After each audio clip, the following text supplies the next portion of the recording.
சத்தியமங்கலம் பவானி சங்கரி உடனமர் பவானீஸ்வரர் கோவில் கும்பாபிஷேக விழா இன்று நடைபெற்றது.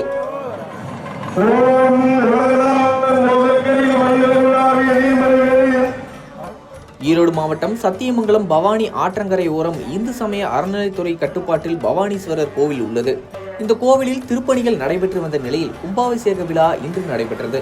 விக்னேஸ்வர பூஜையுடன் தொடர்ந்து 4 கால யாக பூஜைகள் நடைபெற்றது. அதனைத் தொடர்ந்து இன்று 4ஆம் கால யாக பூஜையில் மகா பூரண ஹீதியுடன் மகா தீபாராதனை நடைபெற்றது. மேளதாளங்கள் முழங்க கட்டங்கள் புறப்பட்டு ஆலயத்தை வலம் வந்து விமான கோபுரத்தை அடைந்தது.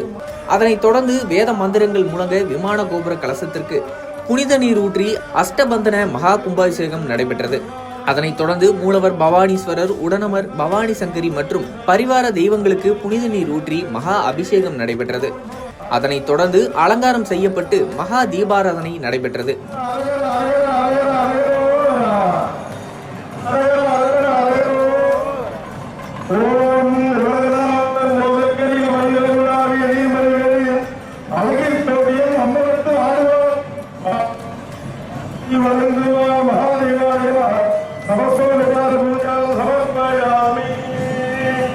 இந்த கும்பாபிஷேக விழாவில் ஆயிரக்கணக்கான பக்தர்கள் கலந்து கொண்டனர்.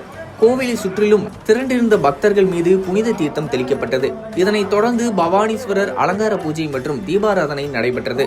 கும்பாபிஷேக விழாவில் பக்தர்கள் கோவிலுக்கு சென்று வர சரியான பாதுகாப்பு ஏற்பாடுகள் செய்யாததால் பக்தர்கள் கூட்டம் அதிகரித்த நிலையில் தள்ளுமுள்ளு ஏற்பட்டது.